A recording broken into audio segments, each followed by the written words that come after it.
इधर अफगानिस्तान में सरकार गठन की प्रक्रिया शुरू हो गई है। काबुल में हामिद करजई से मिले हैं तालिबानी नेता अनस सक्कानी और अब्दुल्लाह भी बैठक में मौजूद रहे। कतर के दोहा में करजई नई सरकार गठन पर चर्चा में शामिल होंगे। तालिबान ने जबीउल्लाह मुजाहिद को संस्कृति और सूचना मंत्री बनाया है।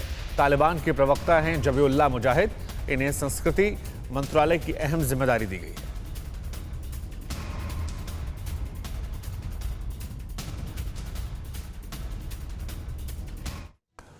और चलिए अब आपको तालिबान सरकार की संभावित तस्वीर बताते हैं कि किसे क्या जिम्मेदारी मिल सकती है। बिग बॉल के जरिए हम आपको बताते हैं कि जो संभावित सरकार है उसमें किसको क्या जिम्मेदारी मिल सकती है। तो देखिए, मौलवी हिबतुल्लाह अखुनजादा जो कि अमीर अल मोमिनीन है, और ये हम आपको बता रहे हैं अखुनजादा की हैसियत काफी सरकार में बढ़ी है। लेकिन सबसे बड़ा चेहरा जो है वो बरादर का है, मुल्ला अब्दुल गनी बरादर, जो कि राष्ट्रपति होंगे और जिसका जिक्र सबसे पहले ही हो गया था जब काबुल पर अफगानिस्तान नहीं पहुंचा था, और सोहेल शाहीन जो कि विदेश मंत्री होंगे। ये तीन बड़े चेहरे जो तालिबान सरकार के होंगे उसकी हम बात कर रहे हैं। आगे बढ़ें, आगे बात करें रक्षा मंत्री कौन होगा। मुल्ला मोहम्मद याकूब को रक्षा मंत्री बनाया जाएगा, ये चेहरा याद रखिएगा। और सिराजुद्दीन हक्कानी वित्त मंत्री, हक्कानी नेटवर्क को ऑपरेट करने वाले इसके पिता, और अब उसकी जिम्मेदारी देखिए वित्त मंत्रालय की जिम्मेदारी हक्कानी को मिली है।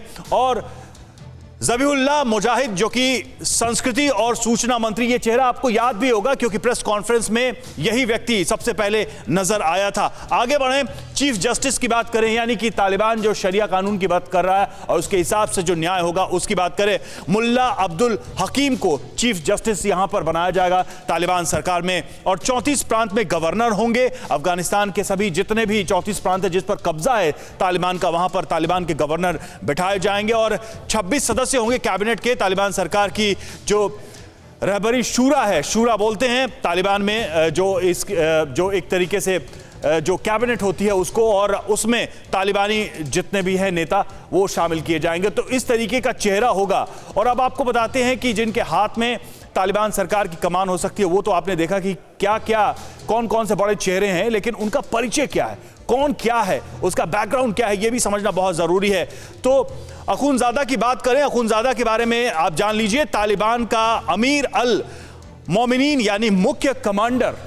जैसा कि मैंने कहा कि जो सेना की कमान है अखुनजादा के हाथ में थी, इसलिए सबसे ताकतवर नेता माना गया। 25 मई 2016 को बना था तालिबान का ये मुख्य कमांडर, और इसी के नेतृत्व में तालिबानी सेना जो है, जो लड़ाके थे वो आगे बढ़ रहे थे। औरतों का सबसे बड़ा दुश्मन और फतहों का मास्टर माना जाता है, और इसी से सबसे ज्यादा चिंता है तालिबान को लेकर। और कातिलों की हत्या और चोरों के हाथ काटने के आदेश देने में माहिर है, यानी कि क्रूर सजा देने में माहिर है। और आगे बढ़े तो इस्लामिक अमीरात अफगानिस्तान में शरिया अदालत का चीफ जस्टिस था। ये देखिए, इसीलिए लगता है कि ये जो जिम्मेदारी दी गई है उसको लेकर लोग डरे हुए हैं। राष्ट्रपति की बात करते हैं, मुल्ला अब्दुल गनी बरादर, उनके बारे में जरा जान लीजिए कि ये कौन है। तो तालिबान का संगठन करने वाले 4 लोगों में से, 4 जो इंपॉर्टेंट लोग थे उसमें से बरादर एक थे। और मुल्ला बरादर की बात करें तो तालिबान के फाउंडर रहे, मुल्ला उमर का डिप्टी था, यानी कि उसका सेकेंड इन कमांड था, और अमेरिका के साथ शांति वार्ता की टीम का प्रमुख था।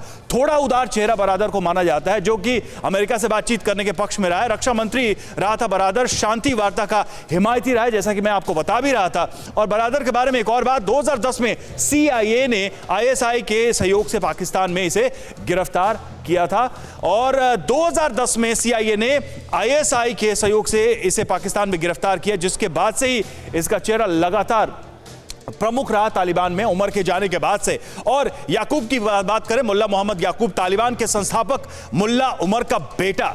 ये चेहरा भी ध्यान से देखिए, मुल्ला उमर का बेटा, संस्थापक का बेटा, तालिबान के संस्थापक का ये वारिस है। और 2016 में पूरी दुनिया के सामने ये पहली बार दिखाई दिया था। 2016 में दुनिया ने जाना था कि ये भी तालिबान का एक बड़ा चेहरा है। तालिबान के 3 डिप्टी कमांडर्स में से एक है ये याकूब, मुल्ला मोहम्मद याकूब, जिसकी बात कर रहे हैं हम।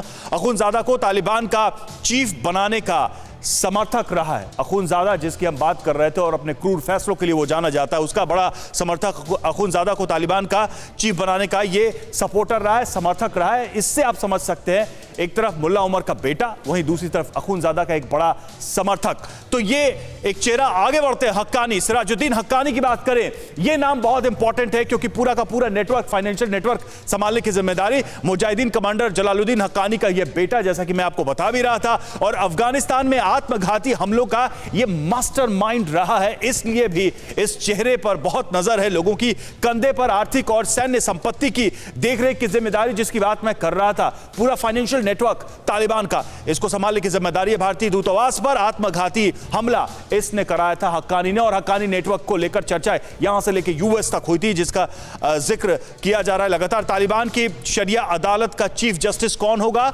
मुल्ला अब्दुल हकीम। यह चेहरा भी इंपॉर्टेंट है क्योंकि सारे फतवे यहीं से जारी होंगे। शरीयत का कानून का जानकार माना जाता है, जैसा कि तालिबान ने क्लियर कर दिया है कि शरीयत के हिसाब से ही देश का कानून चलेगा। और तालिबान की शांति वार्ता टीम का यह व्यक्ति भी सदस्य रहा है और धार्मिक स्कॉलर्स की पावरफुल परिषद का यह प्रमुख है, यानी कि जो रिलीजियस मैटर्स है उसका यह हेड है, और इसी के हवाले से सारे फैसले आएंगे। मौलवी अखुंज़ादा का सबसे भरोसेमंद, यह कॉम्बिनेशन अपने आप में खतरनाक है कि फतवों का मास्टर है अखुंज़ादा और उसके साथ इसकी स्ट्रॉन्ग इसका टाई अप है। तो ये चेहरे हैं और इन चेहरों के बारे में हमने आपको बताया। अड़ी सोमवार से शुक्रवार शाम 6 बजे सिर्फ TV9 भारतवर्ष पर।